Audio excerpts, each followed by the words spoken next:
all good. We're all good. We're just excited you're here today. Thank you so much for joining us. Thank you for your amazing book, the book of Happy, Positive, and Confident Sex for Autistic Adults on the Autism Spectrum and Beyond. See, I got it. It's a long title, be a pro with that one. It's a mouthful. So if you get it wrong, no worries, no worries. Oh man. Yeah, I'm going to monitor the chat. So any questions or any comments or anything that we have coming in as we're talking, we'll just, I'll save those and we'll do them as we go if it works. And if there's stuff towards the end that we want to come back and talk about, we will. We've got that great list of questions that everybody sent in. So we'll kind of go through those. I like this one. Let's see. Best time with my husband is when he's off on the weekend, when the kids are in school and we can be intimate in the morning. Beats waiting until kids are asleep and we're tired as well. Oh man, that's so true. When my kids were little, that's like the hardest thing is like juggling, having quiet time, having intimate time. Like the hardest part is just having that time with your partner, just to have a conversation without interruption when you've got little people in the house.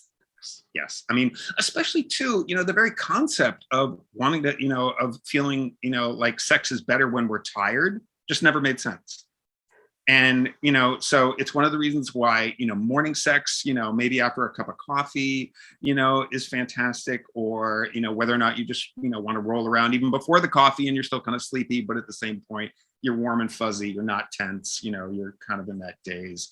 I think all of that is very preferable to, the midnight, we both have to get up early in the morning to get to work, sex. I mean, do it rather than have no sex because of the connection value of it and everything. But that's absolutely a fantastic comment. Carol Jean, with my panic over the building's internet going out, I was wondering if I could have a couple of moments so that we can maybe all have a moment to process something that is not very happy, positive, and confident. Yes. Everybody, I regard myself as somebody who's at least a pretty good speaker. And on this subject, I'm going to suck. I'm just going to suck. Because I don't even know how to put it into words, but it just becomes farcical to discuss the concept of happy, positive, and confident sex in an atmosphere that was bad enough at sending us positive signals about our sexual potential and the fact that we have a right to pleasure, even before the recent Supreme Court rulings. And the Supreme Court rulings have set so many particular side issues back a myriad of decades. And unfortunately, it serves to emphasize one of the points that drove me to write the book, which is that fine, you want to say the most sex negative countries that are out there are the ones where there's the potential to be stoned, if you commit infidelity. Fine, go for it. But you proportionally look at education and economic prosperity, and then you compare that to how sexually negative or positive your particular culture is. And on that scale, I find the United States of America to be at the bottom of the list. And this only sets us back even further. And another reason why I'm going to suck at disclaiming this is because I'm a male. And I am indirectly very affected by this ruling, but I am not directly affected by this ruling. And others are infinitely more qualified to speak on this than I am. But when you look at all of the parameters that this is going to take away for people's potential to enjoy sexual activity without the fears that we had a century ago about reproduction, about, let's say, even, the boyfriends that because the girlfriend is conscious of maybe getting pregnant and wants to curb the sexual activity. And let's say, there are some not so great guys out there who are going, that's going to lead to more sexual assault. I can't even list all of the negative consequences that people haven't even dreamed of with this particular ruling. And I just want to, I'm confident that at the end of this session, we're going to be on that happy, positive, and confident sex vein. But when we live in a culture that has been so historically negative towards this subject, And individuals with autism, who many of us will not have the great career, let's say, and many of us who may not even have the great reciprocal love affair. For those people, their sex life can be the best thing in their lives. And we constantly take that away from our folks by the way in which we frame sexuality. I don't want unwanted STDs and unwanted pregnancies to be associated with the word sex. That's health. And now it's the law.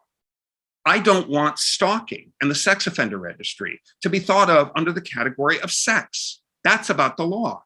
I don't want sexual assault to be thought of under the category of sex. That's about violence. None of these categories are about sex. And we are a very literal thinking people. So when we absorb all these messages from our supposed caretakers about, oh, sex is wonderful, but no, sex is just wonderful. And those negative messages got just driven into hyperdrive. And Carol Jean, I just thank you for letting me start off by saying that. And just, I'm sorry, everybody, for, whatever relative inarticulateness that brought about. I am eager to tackle some of the wonderful questions that you all posted. And I don't know, Carol Jean, do you want to just chat for a little bit more, or do we want to launch into the questions? Well, we definitely can. Oh, no. And thank you for addressing this, because, you and I kind of touched base on this earlier, and like, gosh, the other day on Friday, we were both like, wow, this just really changes our whole conversation for the entire month of June about autistic sex. This just really put a whole new piece into it. And what I love about your book is how you do break down the aspects of sex. Like, there is healthcare, there is, the other aspects of sex that have nothing to do with sex itself. And they're all lessons that need to be learned, but reframe them. Don't call them sex. Because again, the definition needs to be something that we can go, cool. Yeah. Opposed to, and today, the title is Happy, Positive, and Confident Sex. And so, there's so much in our late identified lives that we have spent decades feeling very disempowered, especially when it comes to how we feel, how we perceive the world, our sensory perception, our sensory sensual template. All of those things are, our sexual identity. We've talked about all of these things, aging, hey, I got a cramp. Hey, my hormones are flowing, all this stuff, because we got all those that factor into sex and the enjoyment and the pleasure and the confidence that we have. I love that in your book, you talk about all of these different aspects. What is it to pleasure yourself? How to go about it if you've never done it before. And we've got some questions that kind of ask those. As we're moving into really different stages and seasons of our life, our physicality changes, just our desires change, our arousal template is affected, and all of those things that we don't really get to talk about. And as adult autistics, a lot of times the message that we get from social norms, and sometimes just in our black and white thinking of, oh, this is what we're supposed to, or we should do, versus what we shouldn't do, and what's appropriate, quote unquote, and all this stuff really gets in the way for us in particular, because we're rule followers and we're trying to do it the right way and, do all this stuff. Carol Jean, when I was running GRASP, which at the time was the largest membership organization for adults on the spectrum, and I'm no great brain, I just heard more stories than anybody else because of what my job was. It wasn't because I was brilliant or anything like that. And I can't tell you how many times, again, that, those of our population who would hear the scare tactic language to describe sexual activity, and granted, the neurotypicals, maybe for some of our more challenged folks, they were worried about the negative things that could happen to us. But that meant that they wanted us to be scared. That meant that if, however many people I heard say these exact words, no, it's all too scary, I'm not going to try and have sex. Or at least until I'm married, or, and we've been married for 10 years.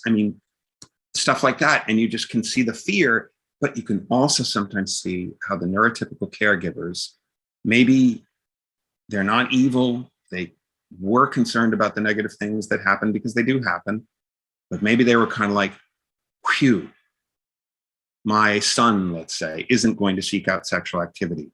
Good. Then I don't have to deal with the cleanup. And that's so mean. It's just mean. So thank you for saying that. All right. So let's jump into some of these amazing questions. So the Yes. first one is, what if you don't like the sensory input from sex? I don't know how to enjoy sex. Oh my gosh, this is such a good one. Such a good one. Yeah. Number one is we need to find out what's going on with the sensory input, because it can have a variety of origins.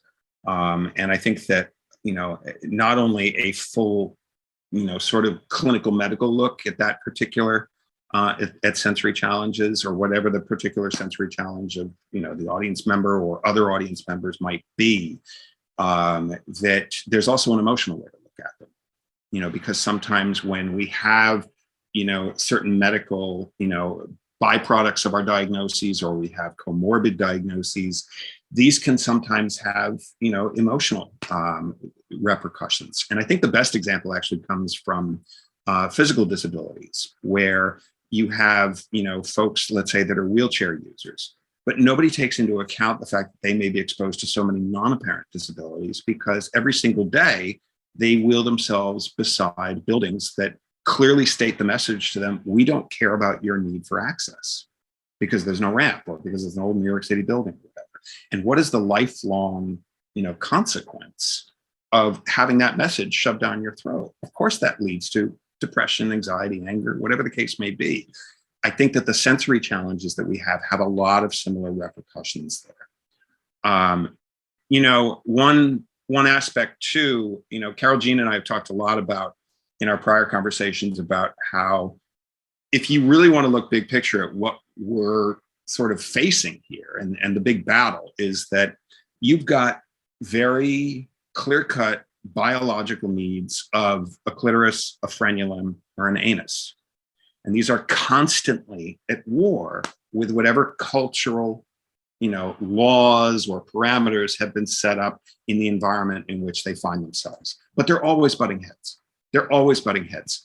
So, in that vein, I think it would be important also for the person who's posed this question to separate whether or not, if their genitals are impacted by the sensory conditions. Because if they're not, if it's other stuff that's going on, one of the things we laugh about porn is the fact that so usually it's only the genitals that are touching each other.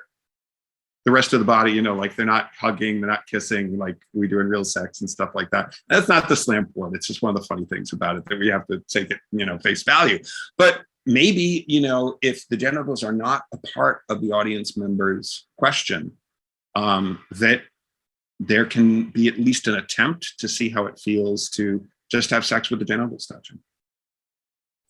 And there's that other aspect too. And I did an Instagram live on this the other day. So if you guys, want to go check that out to kind of get a little deeper conversation on this, but there's two other things that I want to add to that, because I think, that's a good thing to like sort of do a body check, do a body scan for yourself. And in late identified life, I know for so many of us, one of the things that happens is over time, and especially decades, we have ignored and suppressed our own body needs and our own body signals and feelings, because somehow the world has responded to us at some point going, don't be so overly dramatic. It can't possibly hurt for you to do that. Or, what are you freaking out about? That's no big deal. It was just, a firecracker or whatever. So we get into this habit, and it becomes a habit of ignoring and suppressing our acknowledgement of our body. Yes. And that plays a big part into sex. And the other aspect for us is burnout. When you are in autistic burnout, your physical sensations can be heightened. They can also be diminished to where you feel numb. You can feel both of those simultaneously as well. And for those of us who are also alexithymic, that's sort of some fun territory to navigate. So there's these other elements too, to also consider when you're talking about, well, how do I even enjoy sex? Sometimes it starts with, well, am I feeling and experiencing my body? And what can I do? Kristen Neff, who has self-compassion, she has some wonderful meditations, and one of them is a body appraisal that is really helpful to just sort of learn to start connecting and seeing and thinking, because somebody commented in the chat box that I love is like, sex can be all different kinds of physical intimacy and physical connection. So when we're talking about sex, there's these other elements to it as well. It's not just like John Michael said, it's not just about your genitalia. So, sort of tuning into all these different aspects is just such a big part of just starting the conversation, and the awareness, I think, is the big one, just the awareness. Yeah. And also analyzing your capacity to be aware based on where you're at emotionally, in a given time. You make a great point, though, because in my book, I do have, the body self-assessment. I think it's in the earlier chapters where, you literally create charts, okay, belly button, nothing, nipple, okay, underarm here, toe here. And you can figure, this stuff out from more of a, math brain, autistic kind of way, to at least, identify, what you're feeling in that parameters. But you make the great point, that we do change over time, and, emotionally as well as physically, our sensory challenges change and our attitudes towards our bodies change. Again, I think that, this ruling is going to have a direct impact on people's attitudes towards their bodies just because of so much of a fear factor.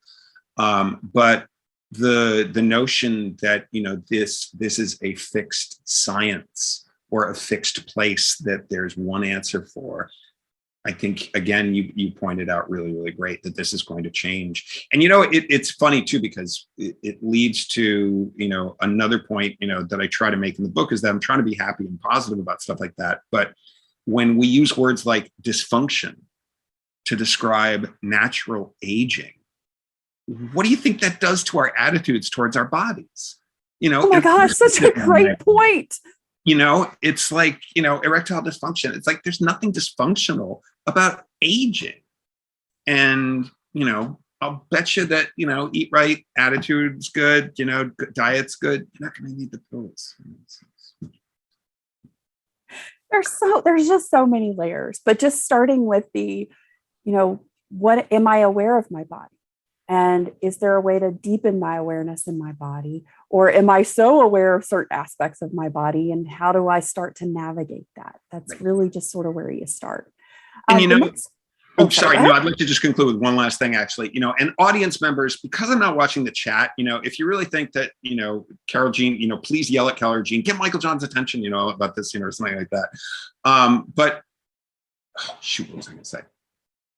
I think that the most important imperative question to ask yourself right from the beginning is, have I been conditioned culturally to know that I have a right to as much physical pleasure as I want? Because if people are really honest with themselves, more than half the time they're going to have to acknowledge, no, I have not been raised that way. Thank you. Oh, thank you. That's such an important part to make point. So our next one is, how do you help someone who's autistic, who wants to be in a sexual relationship, but has no partner prospects at the moment? Yeah, we all, I think, go through this because we are in a behavioral minority. And every time you're in any kind of a minority of any kind of marginalized population, there is a sad fact of life that majorities, whether their way of doing things is brilliant or not so brilliant, they're always going to believe and be convinced that it's the right way. And if any kind of a minority has its way of doing things, it's always going to be more at risk for a lack of confidence and a lack of belief in their way of doing things, whether, again, their way of doing things is brilliant or not so brilliant. It's just the way majorities and minorities think. And we are in the behavioral minority. We do things a little bit differently. And I would say that for the proportional majority of people on the spectrum, that it is going to take us more time to be ready for that reciprocal sexual relationship. My suggestion is, number one, don't criticize yourself for this. Don't. It's, whatever time it takes is fine. And my second solution is to make the masturbation that you have in your life infinitely more important, celebrated, and much more of an expression of self-love. In my presentations, I try to show pictures of what you can do to a private space, like a bathroom, to make it really inducive of an atmosphere that isn't just, go, get yourself medically taken care of because you're a little tense today. If you really don't, it's going to take some time before the type of relationship that we're talking about. And let's make that time as special as it possibly can. And whether it's candles, incense, whether it's, your favorite Kleenex, whether it's, your favorite materials to, get aroused by. Give yourself everything you want in that space. Make it as special as humanly possible so that you really do come away from the experience not like, oh, ick, I wish I didn't have to do that just by myself. I wish I had somebody I could do it with, but also just feeling great about yourself and that you expressed a lot of love for yourself. Guys, sometimes that's a process in itself, because the self-love and sometimes the expression of self-love to our bodies can be small incremental things that we start to move into. So don't feel like you gotta show up and have the full blown, I'm all comfortable with this, everything's happening and it's all great, grand and glorious. Because sometimes it just starts with, well, I don't necessarily love myself all at the same time. I kind of like this one part, or I like this thing about myself. Sometimes it's just start where you are. Don't put that comparison and that big pressure on yourself, really. It is a process. Absolutely. And you are also alluding to the body imagery aspect of all of this and our feelings towards that by, again, what we are culturally conditioned to think about ourselves. And I don't know if this is where we should be dropping some loads about that, or that's later on in the show, but we'll go. Hey, we just roll with it. We just go with it. So we've got a really great question here. And I love this because you and I have actually talked about this, and I've had some conversations in the community about this. Has anyone researched the overlap of autism and the BDSM kink community? I don't know of any research. I don't think there is any out there, but in terms of just general knowledge, we were practically born for that community. And I think that, everybody understands that there's an infinitely higher percentage of people on the spectrum participating in the BDSM world as well, as opposed to neurotypicals, because for a lot of reasons, just to give a little bit of a back, story on this, we have to understand that we've been culturally conditioned to think of BDSM through all the comedies and all the TV shows and all the movies where it's the really fat and ugly businessman and he's caught in a comedic moment and he's got the apple in his mouth and he's being whipped from a woman from behind. So the definition basically of those who engage in the practice is usually words like loser. And honestly, nothing could be further from the truth.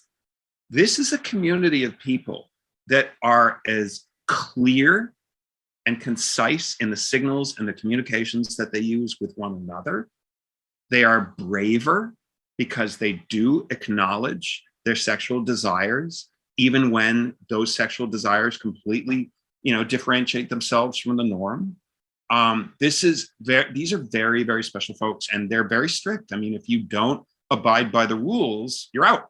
They are quick to extricate you from these communities. And I would say that most of us are starving for, clarity and for not having to worry about, oh, well, he just, didn't understand in the moment. It was like, well, it's because you didn't say so, so that we need that sense of clear communication rather than, the feminine mystique, Betty Friedan approach from the 1960s, where it's just, oh, well, if he doesn't understand by osmosis, then he wasn't right for me. It's like, no, he just decided not to communicate. Oh, totally. And so we have a question in the chat. It says, how do you teach someone, about masturbation, or how do you learn about masturbation yourself? And you actually have a fantastic chapter in your book that really just talks all about masturbation, and you break it down into sort of the experimentation, the application, and the sensory parts of our body. So I'm going to let you answer that one because you've got some great insights. Yeah, sure. I mean, it's the answer is unfortunately really simple. It's you teach how to. But nobody's afraid. Nobody wants to teach how to in this country. So it becomes like this big booming thing. Like it's really hard to get, the message across. It's not hard to get the message across. You just have to be taught, and we get taught by people that are comfortable teaching us. And they're comfortable teaching us that you grab the penis by the hand and that you rub it up and down. Okay.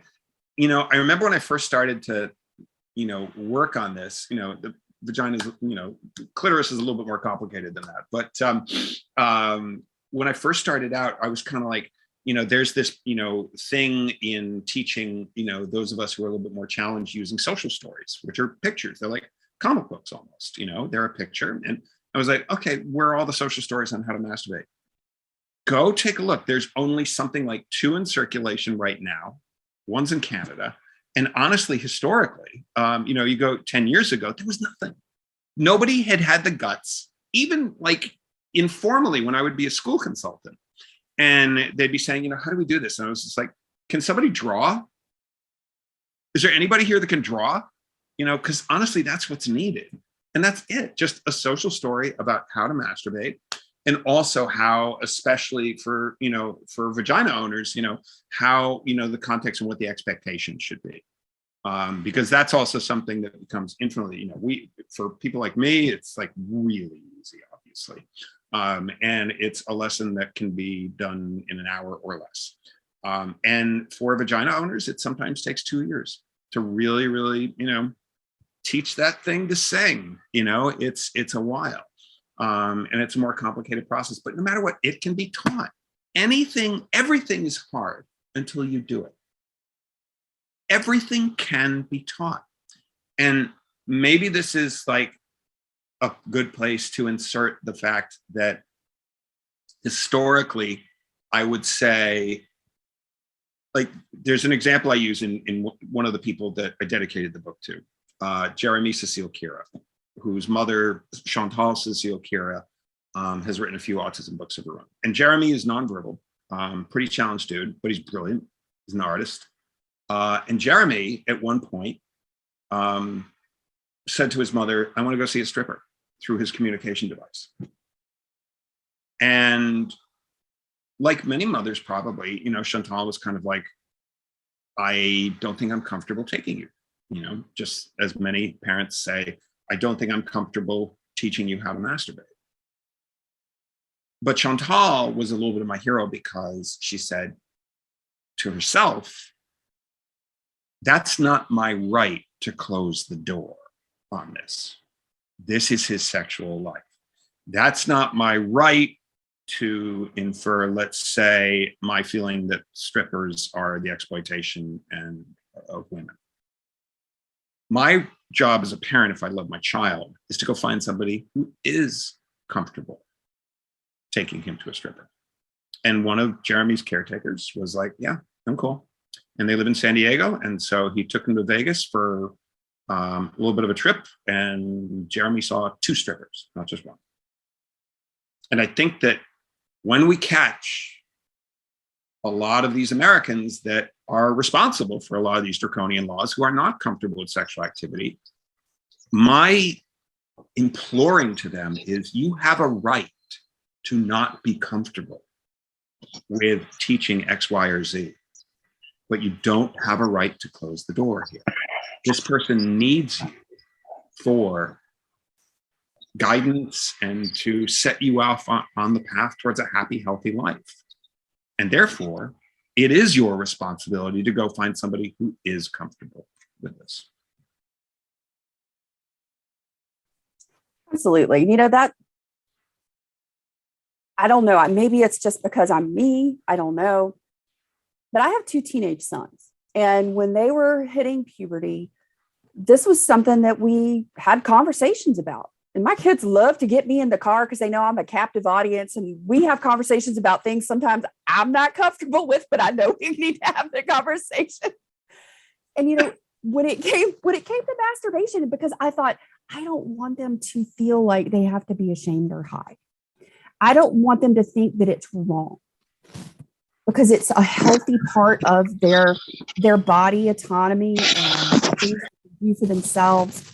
So I went to the sex shop. I got lube for each one of them. I gave it to them. I said, okay, here's the rules, guys. I want you to do it. I want you to explore your body, because really that's the thing. You're exploring your body. And I'm going to keep muting people because I can't stand the sound in the background. Okay. So don't feel like I'm like turning you off, but I can't take the noise. So it's really important that you explore your body, that you try different things. I always say, put your lab coat on and become the best experimenter in your life.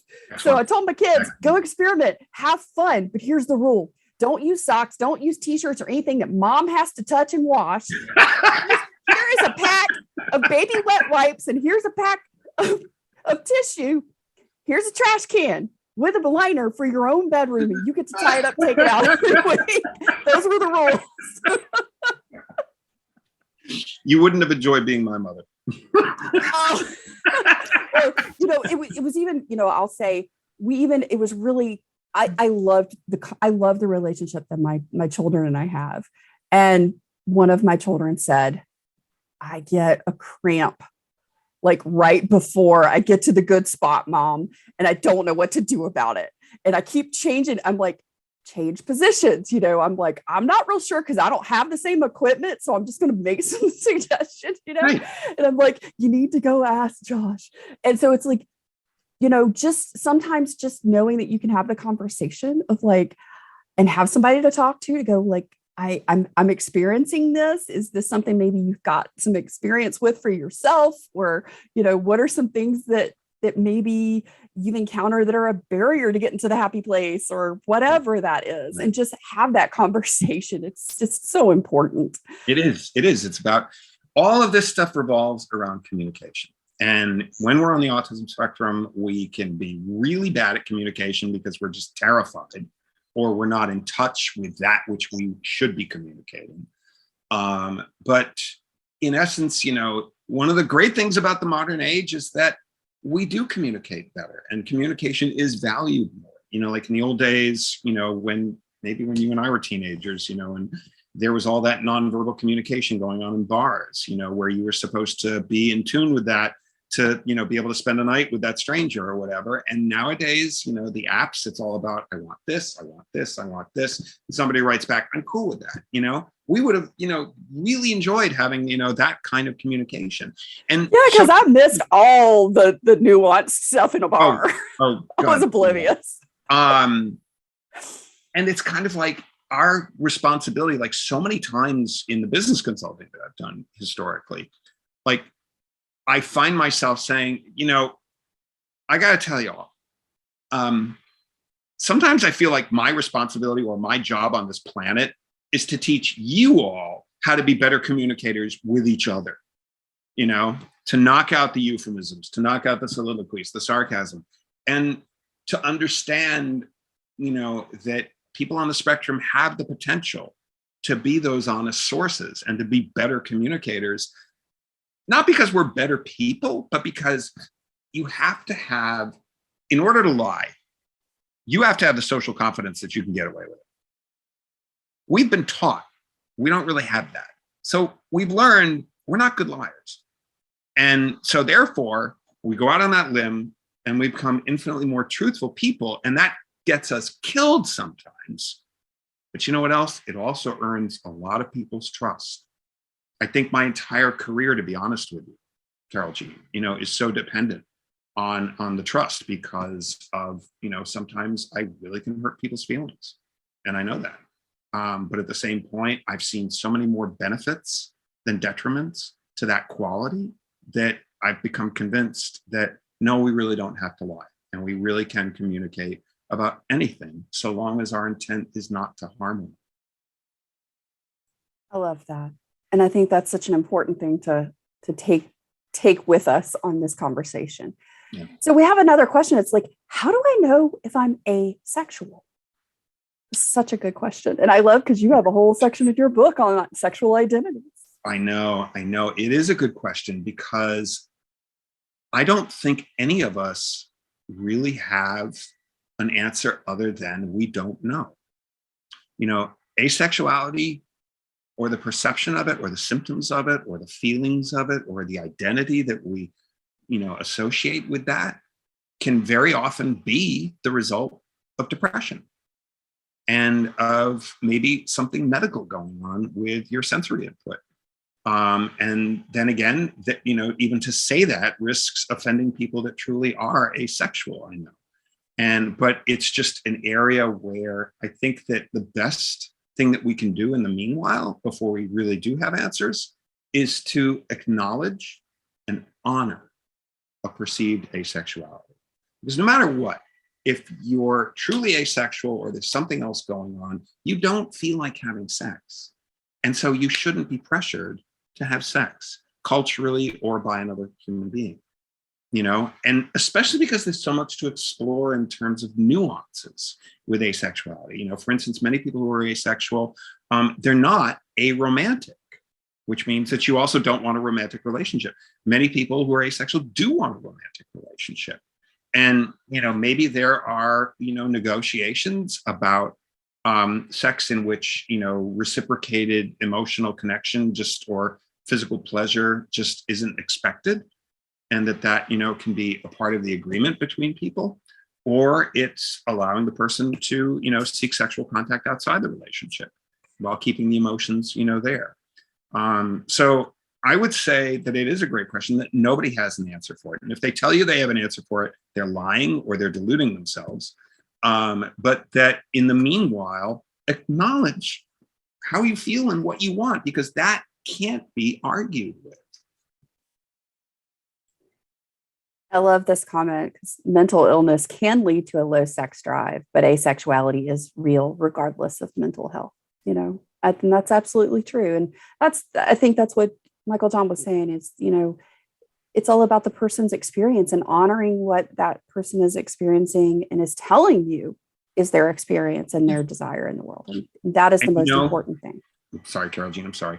And maybe another way to look at this too is the idea of fluidity. And if we sort of, can marry this into the notion that this is how I am now. It doesn't mean that, I'm not, I don't have the right or, the possibility, to be different, at a different point in my life.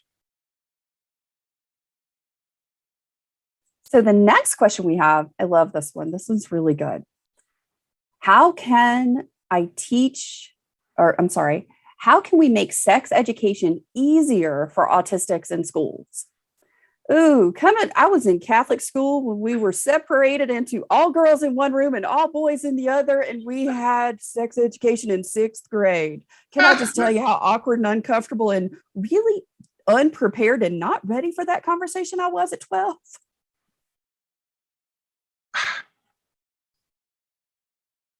There's so many directions we could go with this great question.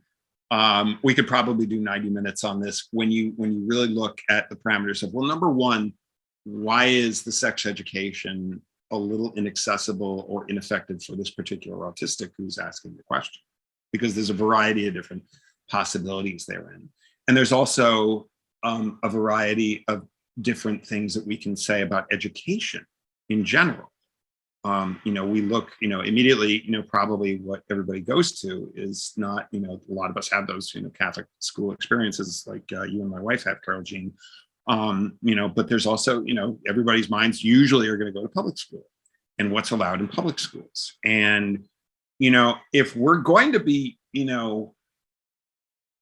absence of church and state, then we've got a real problem going on in this country where, forces of, religious factors, and that's not to be anti-religious, have enacted control over what public education teaches.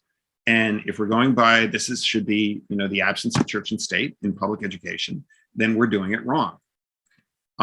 If you look, for instance, in the Midwest, where they still, are trying to implement abstinence programs in replacement of sex education programs, which lie and lie and lie to the kids blatantly. Like, they're not subtle. These are not bright people. They are determined and passionate people about really bad stuff, but they're not bright. Their lies are worse than mine. And yet at the same point, I've always been, come across as somebody who's trying to, always get to the nature of what is inclusive. How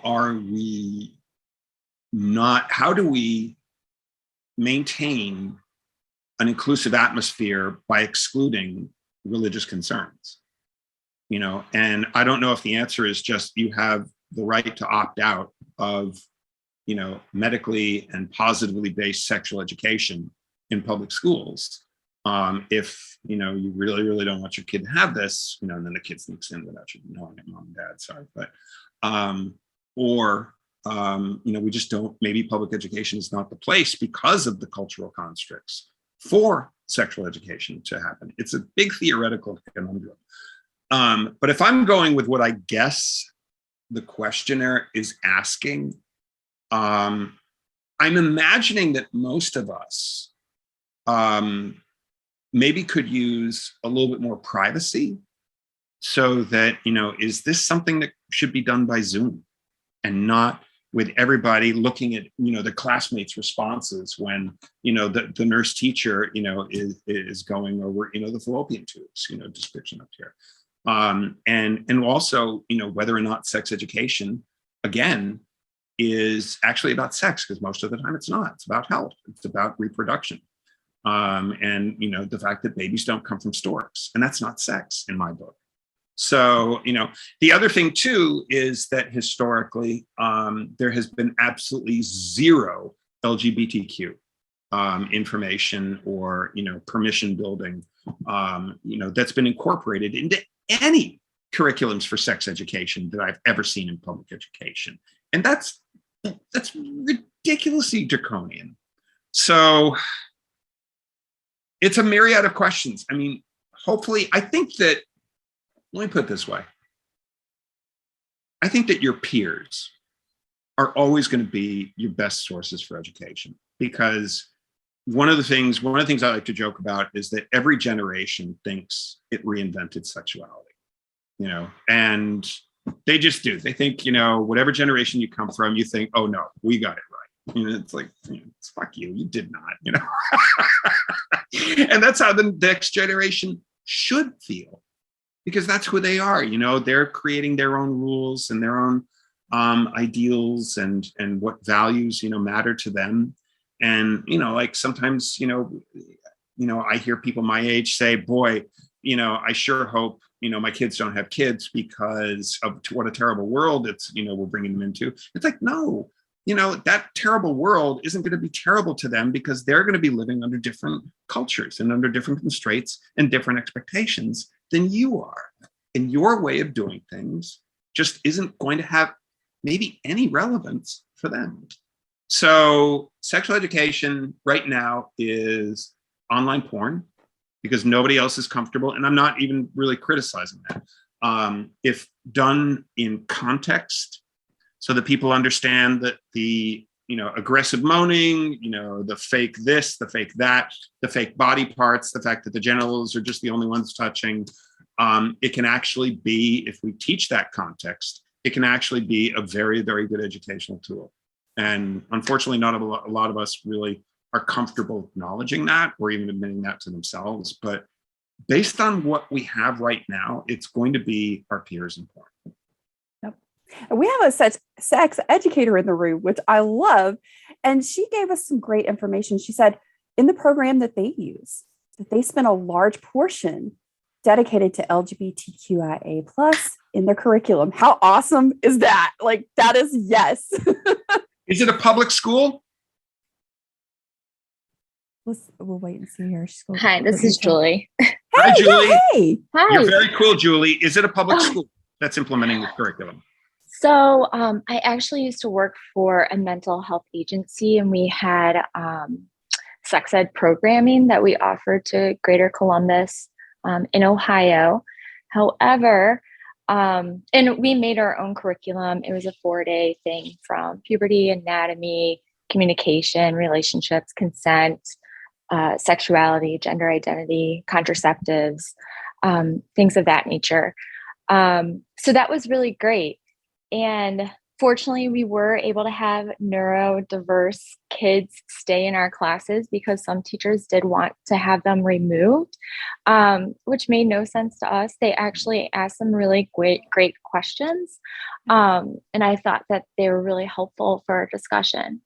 Unfortunately, during the pandemic, a really conservative religious group went after us and basically trashed us to all the districts. But we were in private, charter, public, and also we went to a Catholic high school.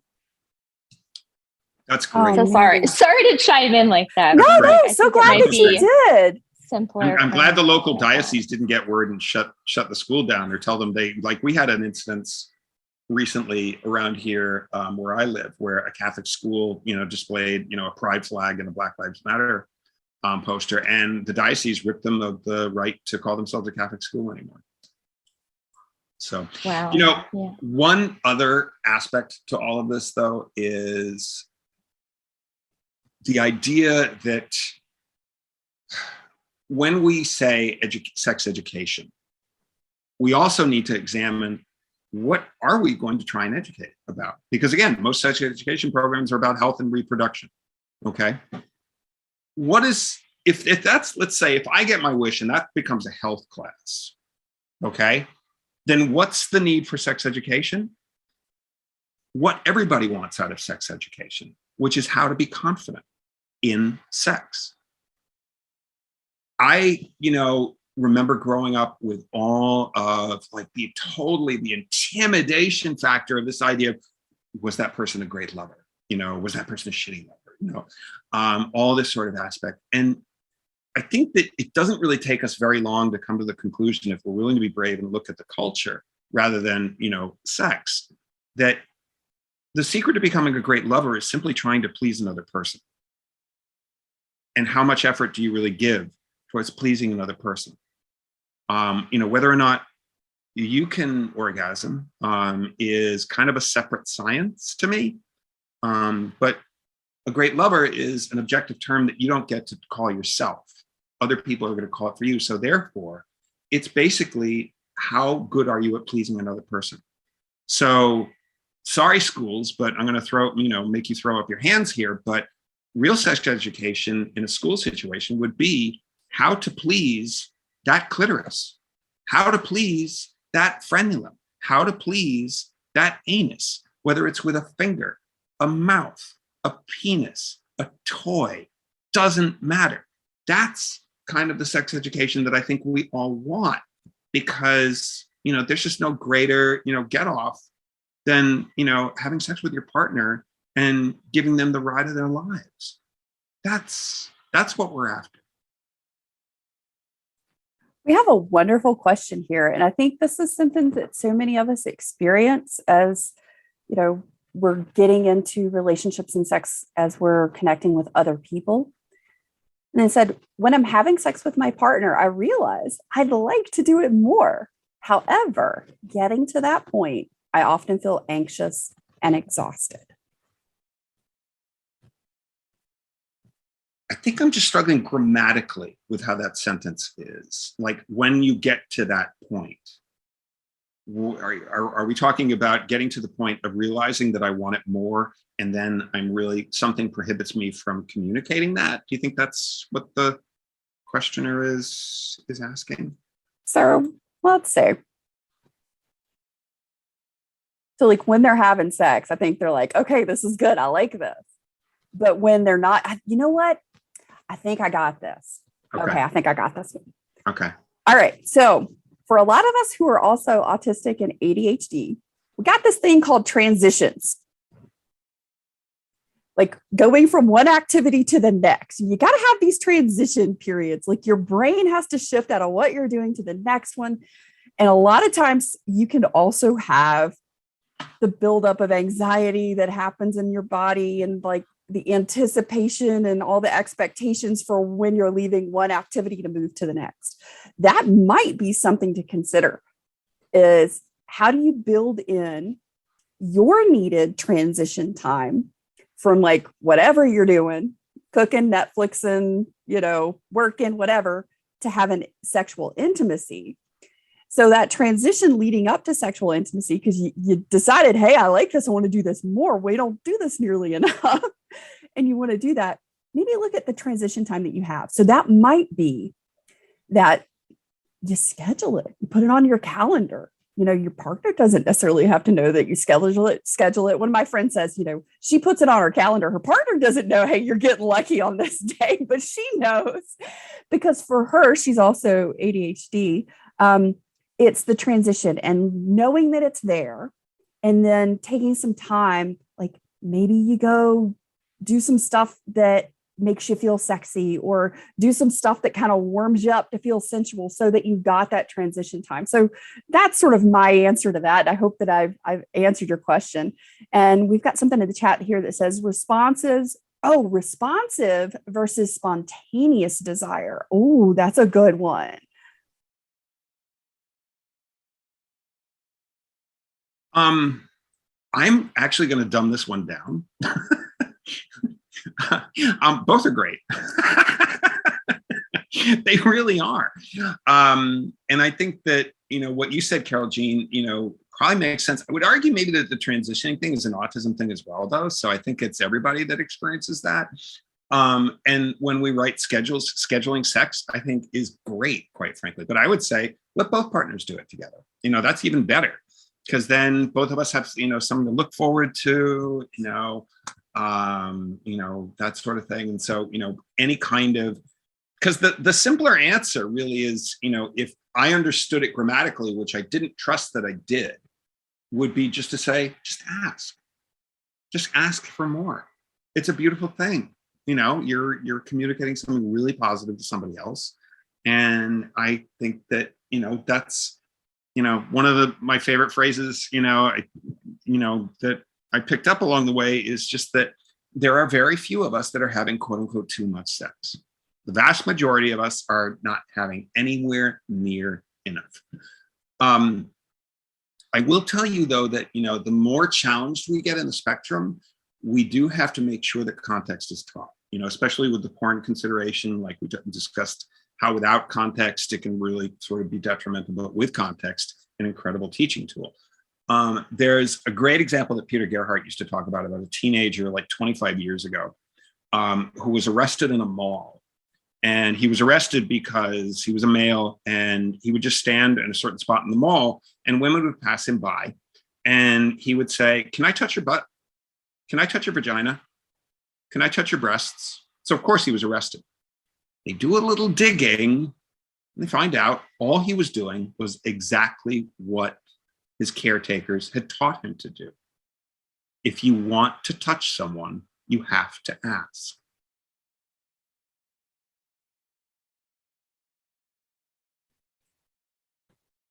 I think that's an important thing. We even have a comment over here in the chat that I think is really good. It's the key is to create the context that gives you permission to experience pleasure with your partner. Brilliantly said.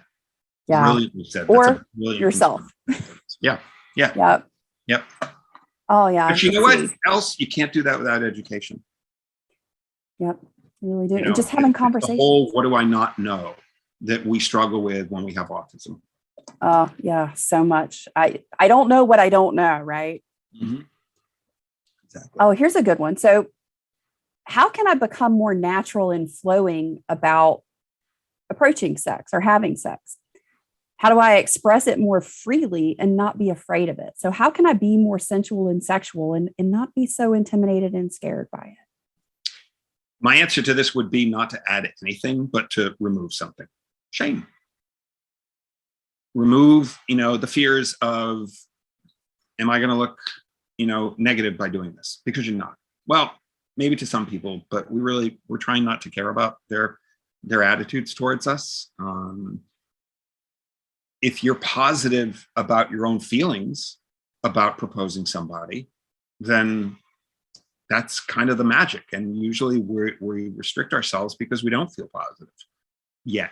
You know, somewhere inside we know, but again, that cultural conditioning is just going to teach us, you know, that it's 1955 and you're going to look like a slut or a whore, something like that. And that's just, those days are gone.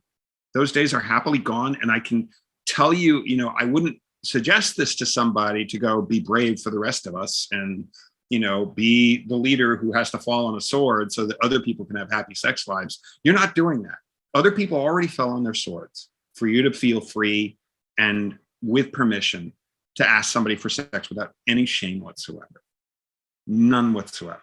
So, you know, so often sometimes when we think of any kind of like personal, you know, betterment, that we think, well, it's something I have to obtain, it's something I have to buy, it's something I have to, you know, find. And it's not. It's usually something that we have to remove.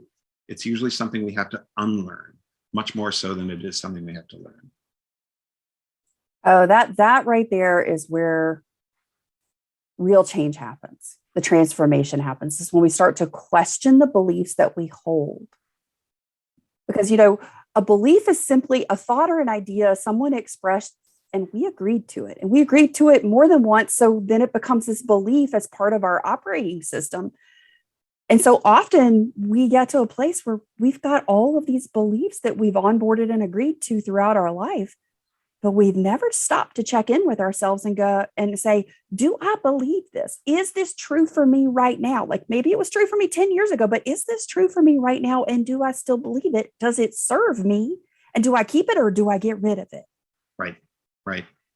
And you know what, Carol Jean, actually you bring up the idea of, well, what if you're the receiver of this proposition, shall we say?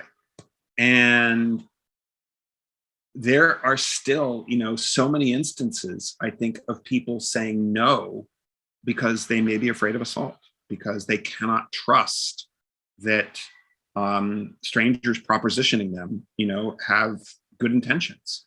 And there's understandable histories about this. But unfortunately, I think that, you know, and it's easy for me to say because this doesn't usually happen to people that identify as males, but if we're going to integrate ourselves into that greater society better, we have to trust sometimes when we don't want to. And that's not to push everybody to trust when they don't feel comfortable trusting, but it's just very hard. I think the best example came from a book called The Ethical Slut. I forget the author's names, but Dottie Kaufman or something like that. Anyway, it was the idea that you want to be able to say no in a way that isn't scared, you know, and that will lead to more yeses. That's a really important one too, because, you know, for those of us who have been people pleasers throughout our life, we don't use the word no very often. And, you know, learning about boundaries and setting healthy boundaries in the 7 different areas of our life. And, you know, I had a mentor say to me one time, and oh God, Michael John, this just like, it stopped me in my tracks. Like it really, like, it was one of those huge moments where everything just stops for a second and you're like, wow. Mm-hmm. And he said, Carol G, how can anyone trust or respect your yes and really trust your yes if they never hear you say no? And I was like, oh my gosh. So, you know, it's knowing that you can say yes, but it's also knowing you can say no and being empowered in your no and also being empowered in your yes. Nobody asks themselves, what do I want here initially? Yeah. They always first ask, how is this going to look if people find out? And that's got to change. So, and I hear that. You know, I will say though, one thing though, is that sometimes we go a little too far with the word boundaries. They're scripts, and they're scripts that are meant to protect us. But one of the reasons why we're so scared sometimes to engage in sexual activity is because we can also over distrust, you know, the rest of the world. And that's a tough thing. And it's an easy thing for a male to say. And I know that. And I know what I'm, what kind of criticisms I'm open to in saying that. But, the problem is that if we look at the survivor of a sexual assault, for instance, and how they get treated in this country, very often they get treated with, we're on your side. Let's get the bastard who did this to you. And then you see a very punitive over-punishment of the offender. And if they get hit by a bus, I'm not going to shed a tear for a creep like that. Don't get me wrong here. But when we go so hard and heavy, like over the damage that the rapist did in order to convince people to put them away for as long as humanly possible, the effect that that has on the survivor is that they are irreparable and that they cannot return to a healthy sex life because look at what this bastard did to you.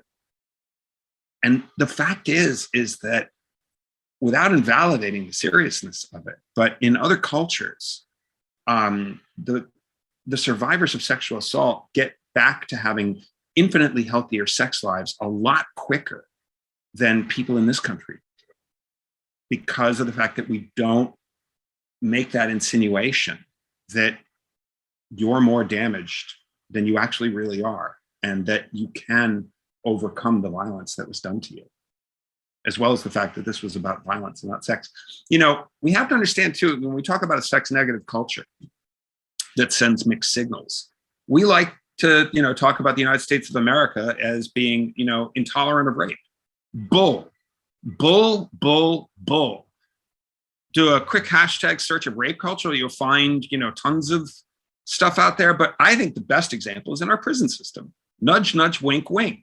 That person's going to get raped repeatedly. We use it as a strategic tool just as much as it was used in Rwanda in 1994. I'm sorry, but that's laughable that we are an anti-rape culture. Oh, I love this conversation about finding harmony, Carol Jane's work, versus the other extreme. Yeah, we do so much victim blaming in our country. Yep. So we've got a good question here. It said, is it typical of autistics to have difficulty initiating sex? This is a man who's asking, this was something he was struggling with in his marriage, was a problem he was having, is like initiating sex. Sure, it's typical. It's social anxiety. It's also probably, if it's in a marriage, I would say it's probably a sign that there are improvements that can be done to the marriage, especially having to do with trust and communication. I mean, there's got to be, for instance, a worst case scenario in your mind when you think of yourself asking for sexual contact. Like, what is that horror worst case scenario that your imagination comes up with? And, I think that when the two of you talk about this eventually in a much more, open way, it's going to be important for you to share that worst case scenario with that person, to give them the chance to either convince you that that's laughable and that they would never do that to you, but also that if it's not laughable and it's something they would do, that maybe it's time for a very painful conversation. That's one of the things that we've talked about throughout this month a couple of different times. And it's the story that we're telling ourselves, because we have this fear of rejection, all of us as humans, and even in our most intimate relationships. But sometimes as autistics, we fail to look at the other person's experience and maybe what they might be thinking, because we usually go to like worst case scenario kind of stuff. That's just sort of how our brains work. We are in major survival mode most of the time. Right. But, from the female perspective in the relationship here, it makes me feel wanted when my partner initiates sex with me. It makes me feel desired and sexy. It tells me, like, I onboard the story I tell myself is like, oh, they want to touch me. I am sensual. I'm sexy. They want to be with me. They love me, and that's mine. And what if that's what your wife's thinking and looking for? And maybe that's a need that she has. And the story you're telling yourself is she doesn't really want to be bothered. She's busy, and all that other stuff. And sometimes the way to start the conversation is, hey, I think you're the hottest thing. You are so sexy. I really want to go get busy. But the story I'm telling myself and why I stop myself is I feel like I'm going to interrupt you, like you're busy and that you don't want to stop to do this. And she's probably going to look at you and go, heck no, let's go. just saying, just throwing that out there. No, and you're right. There's so much of a happy potential at the end of the conversation once we, learn to be confident in communicating. I would say that, though, that, us folks on the spectrum are very similar to everybody else in neurotypicals, in that we're sometimes too afraid of painful conversations. Because yes, there's the possibility that if, this particular person asks their partner and their partner gives them one of the worst case scenarios that they were afraid of, and that, it's like a blatant message, it's maybe time to look for a new partner or to restructure this relationship. And that's part of our fears, and that's part of our nightmare scenario that we're too afraid to confront, so that we were willing to put up with sometimes decades of unhappiness in order to not have to deal with it. And that's where, we all have to improve. We all have to have the painful conversations, because, sometimes, love is not permanent, especially if it can be lengthened to human lifetimes if you keep at it and you keep building on it and you keep working at it, but you just leave it up to its own accord. It's usually going to go find someplace else to abide. It's something that, has to be built and constantly maintained. I think that's too one of the things that we have to talk about when we're talking about, happy, positive, and confident sex, is that the way that we experience sex in our 20s is not the way we're going to experience sex in our 40s. And what expectations do we have of ourselves and of other people in that sexual experience?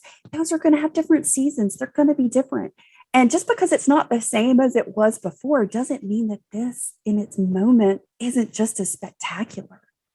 And just to be able to step back and go, man, I recognize that maybe we laugh a little bit more now because we got some aches and pains and, oh, hang on, I can't go any further. My hip just locked up kind of stuff, I mean, there's just so many things, and getting to a place where we have that confidence to recognize as those experiences and seasons in our life, in our sexual experience, change and evolve, that number one, that's normal. That's actually the nature of it, is to evolve and change and be different. And that it's not this stagnant, this is how it is. And, we've got to tick off all the boxes, oh, I did the foreplay. Oh, I did this, warm up thing. I did the performance part. I did the finish thing. I did the cuddle stuff, or, whatever your after part is. And okay, I'm done. Right. Yeah. Got to actually be open to the fact that there is flow. And I love that you were using that, be fluid in the experience in itself too. And just know that, hey, there is no such thing as perfect in anything. And especially when it comes to sex. Yeah.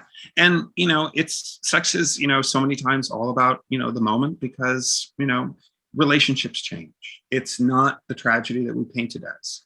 Our bodies change. It's not the tragedy that we painted it as. And in a big picture, unfortunately, we've been conditioned to look for things that are absolute, that will always be there, rock foundations.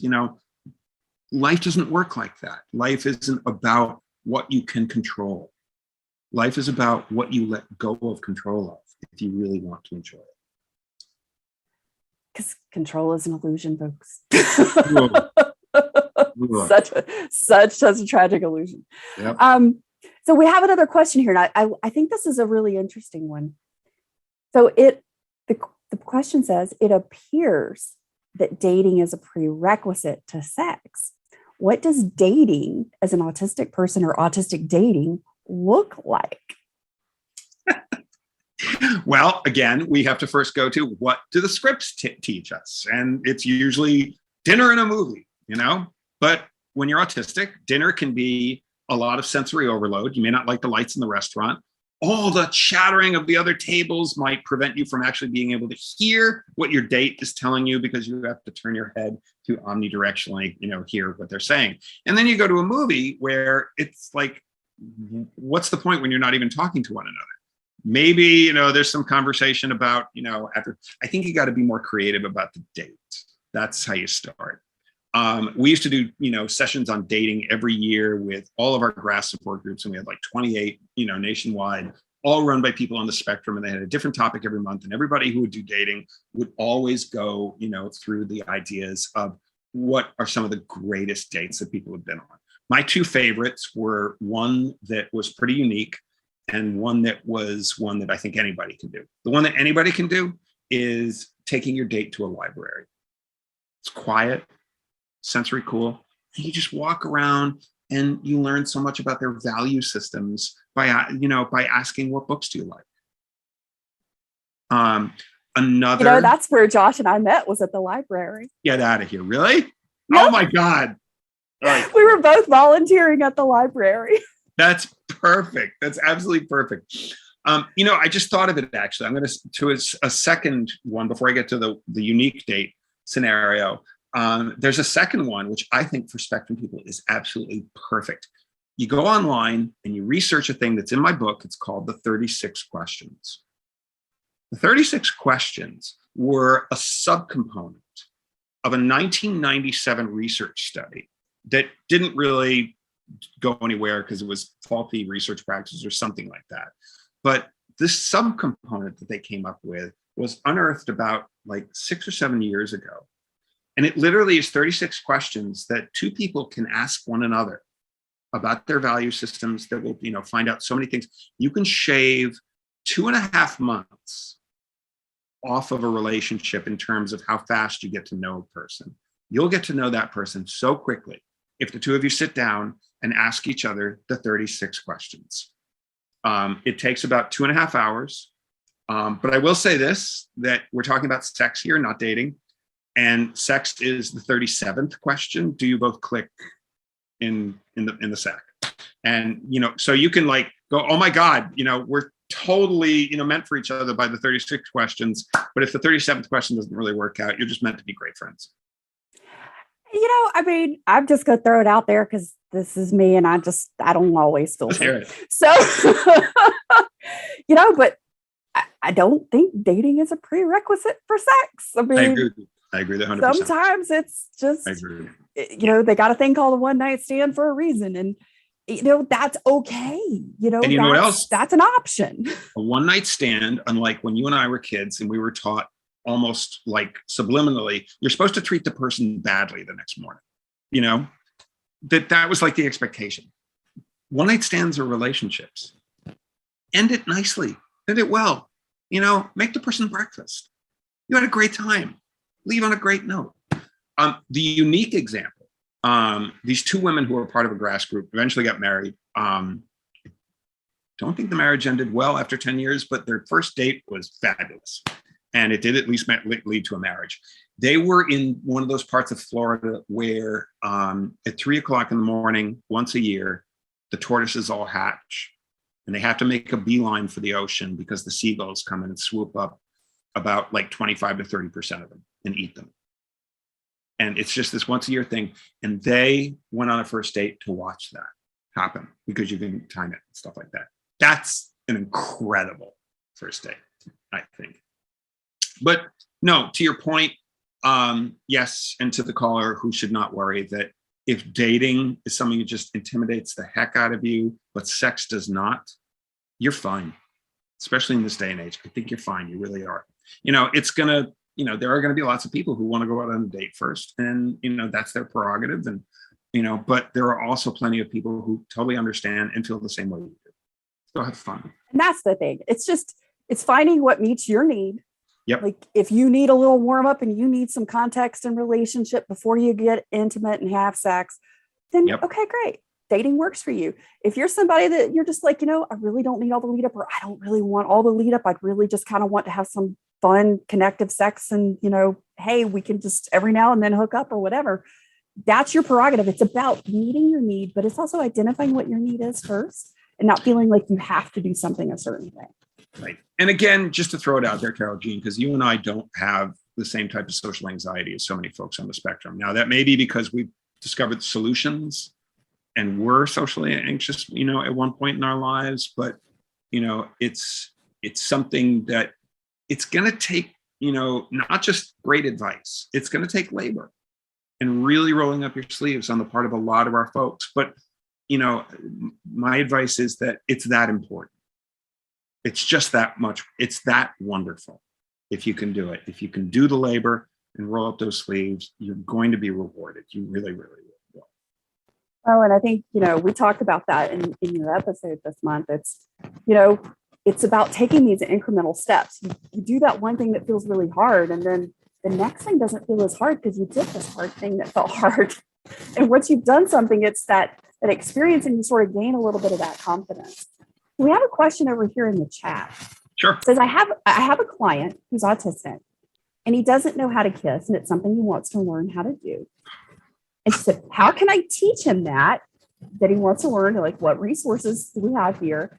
And is it enough to teach him just, maybe just how to masturbate? Maybe that's the place to start.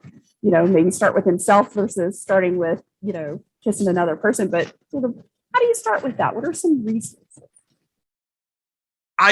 There may be better brains out there than mine, but I've discovered with all the work that I've done on this is that kissing is so much more nuanced than sexual activity is.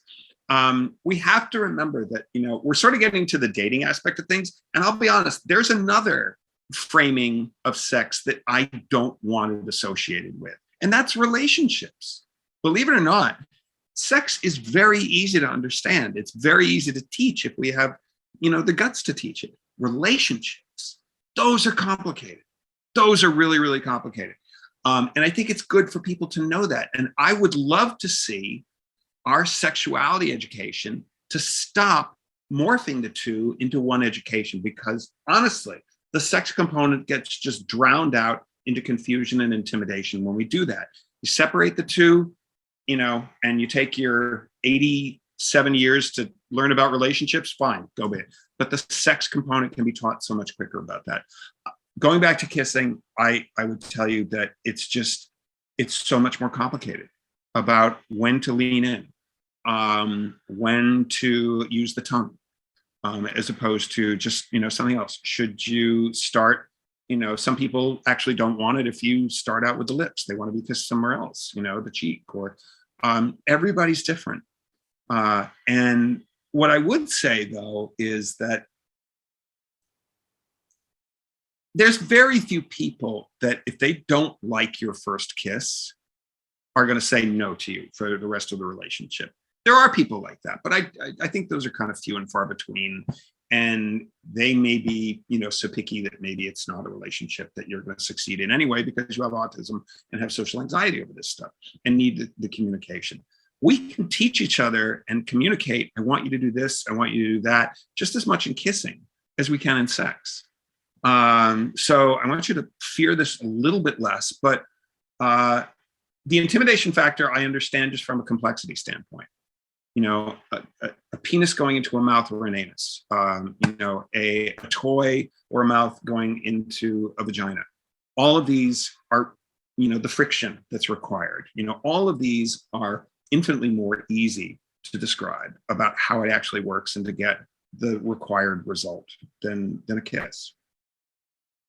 Yeah, kissing is definitely so very nuanced, and there's so many different layers, and each person that you kiss is different, and it's, you got to navigate it with each person individually, and there's so much. So I would definitely, like, from my perspective on this one, I would say, you really got to start with yourself.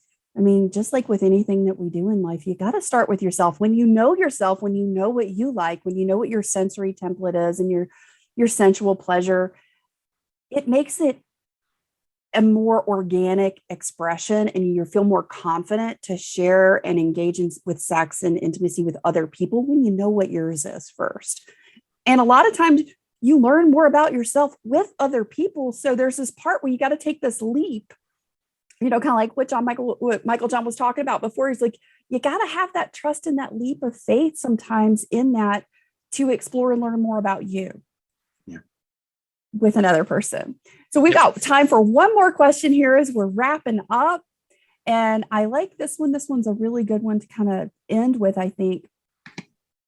What about sensory input? What about when you've got certain things that you just don't enjoy or you haven't found your thing yet? How do you go about finding your pleasure? How do you go about finding your thing? If so far everything you're trying is not working and you're kind of feeling maybe a little discouraged. Well, it's everybody's right to feel a little discouraged. Go take a walk, go get your mind off of it for a little bit of a second. But when you come back, if you've got somebody that you trust, experiment. It could actually be a tremendous amount of fun and not the hard work that you might be, feeling, even if it's, sometimes frustrating. It can turn into fun if, again, the person that you're experimenting with is someone that you trust. It also, may just come in time, like we talked about at the beginning of this show. When we're on the autism spectrum, sometimes we have a longer period that we got to wait until we're really fully fleshed out as sexual beings. And that's not just because of, the signals that the rest of the world gives us that are so negative. It's also because of just, diagnostic challenges about, social communication. So I would just say, keep at it. Don't get frustrated, but don't blame yourself for not being there yet. Absolutely. So I just dropped the link to Michael John's amazing book, the book of Happy, Positive, and Confident Sex for Adults on the Autism Spectrum and Beyond. It is a fantastic book. Guys, I love it. The questions that you've asked today, all of those answers are in this book. Questioning your sexual identity, looking for how do I start to explore my own body? What are some sex toys? What are different types and varieties of sex toys? Fantasy, all of the stuff, the juiciest, most amazing stuff, the things that are just like written in our language that makes it's very clear, it's very concise. There is no alluding, there is no anything. It is all right there in black and white with fantastic illustrations. I cannot recommend this book. Oh my God. I haven't even gotten a chance to plug the illustrator yet. Oh, Carol Jean, thank you. There, one of the things we need sometimes is, in education is visual aids.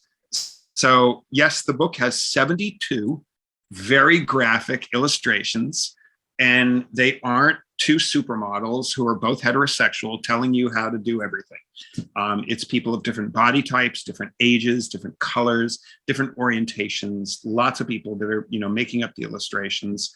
And just as a quick side note too, Neurodiversity Press doesn't go through Amazon. A little bit of a protest about unions and B, paying taxes. So you will not find this book on Amazon. You can find my other books on Amazon, but not the Big Fat Sex book.